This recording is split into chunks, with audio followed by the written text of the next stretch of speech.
বাংলাদেশের দক্ষিণ পশ্চিম প্রান্তের এমন এক জনপদে আপনাকে স্বাগতম জানাই, যার নাম উচ্চারণ করলেই কানে ভেসে আসে ইতিহাসের প্রতিধ্বনি আর প্রকৃতির গভীর আহ্বান।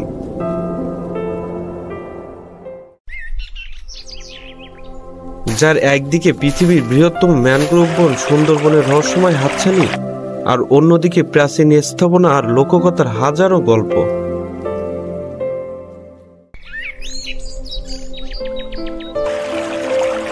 আজ আমরা যাত্রা করব সাতক্ষীরার পথে, যেখানে জল, জঙ্গল, বিশ্বাস আর বাস্তবতা মিলেমিশে একাকার।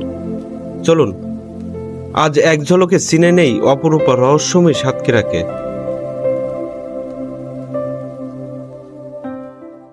সাতক্ষীরা নামটা কিভাবে এলো তা নিয়ে গল্প আর ইতিহাসের এক দারুণ যোগ রয়েছে। লোকমুখে প্রচালিত সবচেয়ে আকর্ষণীয় গল্পটি হলো সাতজন সাধুর। বলা হয় বহুকাল আগে এই অঞ্চলে যখন দুর্ভিক্ষ দেখা দেয়, তখন সাতজন সাধু একসঙ্গে সৃষ্টিকর্তার কাছে প্রার্থনা করেন। অলৌকিকভাবে অল্প সময়ে নদী, মাছে, জমি, ফসলে আর গাছপালা ফলে ভরে ওঠে। মানুষের বিশ্বাস জন্মায় এ হলো সেই সাত সাধুর কীর্তির ফল, আর সেই সাত কীর্তি থেকেই নাকি আজকে সাতক্ষীরা। তবে ইতিহাস আমাদের অন্য গল্প শোনায়। সবচেয়ে পরিচিত মতটি হলো চিরস্থায়ী বন্দোবস্তের সময় ব্রিটিশ শাসনামলে বুড়ন পরগনার অন্তর্গত সাতঘরিয়া গ্রামের জমিদার বিশ্বরাম চক্রবর্তী এই অঞ্চলটি কিনে নেন। তার পুত্র প্রাণনাথ রায় চৌধুরী এখানকার উন্নয়নে ব্যাপক ভূমিকা রাখেন। পরবর্তীতে এই সাতঘরিয়া নামটি মানুষের মুখে মুখে সাতক্ষীরা হয়ে ওঠে।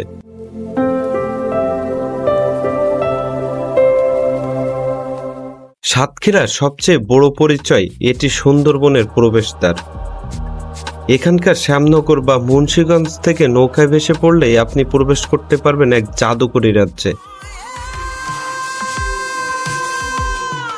সুন্দরী গেওয়া কেওড়া গাছের ঘন বন, শ্বাসমূলে জেগে থাকা আর পাখিদের গান আপনাকে মুগ্ধ করবেই। কিন্তু এই বনের সৌন্দর্য এর একমাত্র পরিচয় নয়, এর গভীরে লুকিয়ে আছে অপার রহস্য।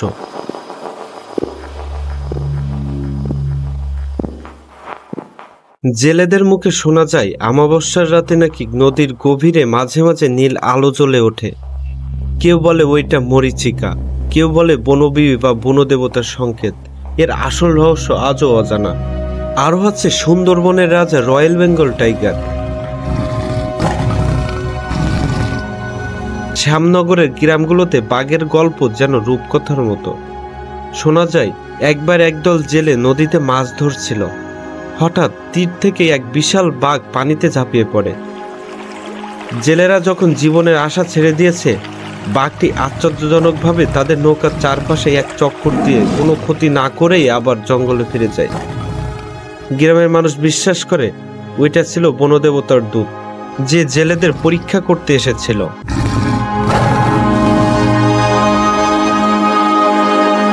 শুধু বন নয়, সাতক্ষীরার পথে পথে ছড়িয়ে আছে ইতিহাসের জীবন্ত সাক্ষী।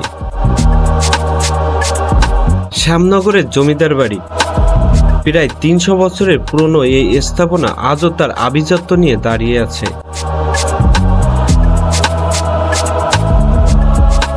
কলরোয়া শ্যামসুন্দর মন্দির, প্রায় ৪০০ বছরের পুরনো এই মন্দিরটি জেলার অন্যতম প্রাচীন নিদর্শন।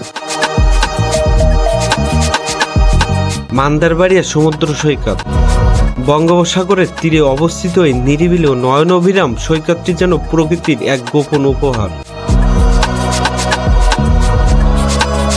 মুজাফফর গার্ডেন অ্যান্ড রিসোর্ট, আধুনিক সুযোগ সুবিধা সম্মিলিত এই রিসোর্টটি পরিবারের সাথে সময় কাটানোর জন্য একটি চমৎকার জায়গা। রূপসী দেভাটা ম্যানগ্রোভ ফরেস্ট, সুন্দরবনের আদলে গড়ে ওঠা এই মিনি ম্যানগ্রোভ বনটিও পর্যটকদের কাছে বেশ জনপ্রিয়।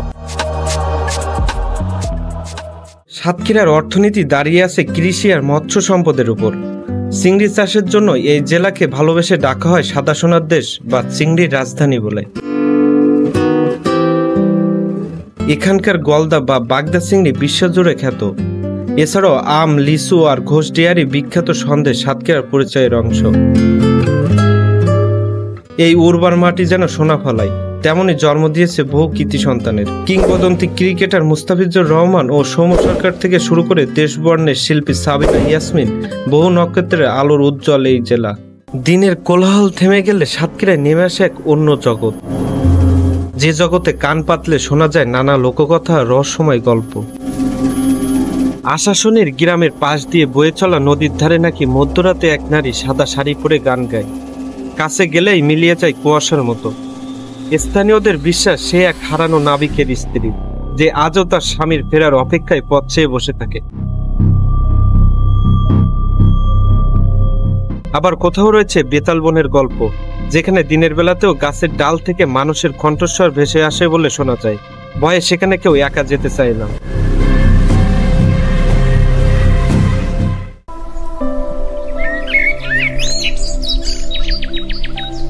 প্রকৃতি, ইতিহাস আর কিংবদন্তির এক অপূর্ব মেলবন্ধনে সাতক্ষীরা জেলা।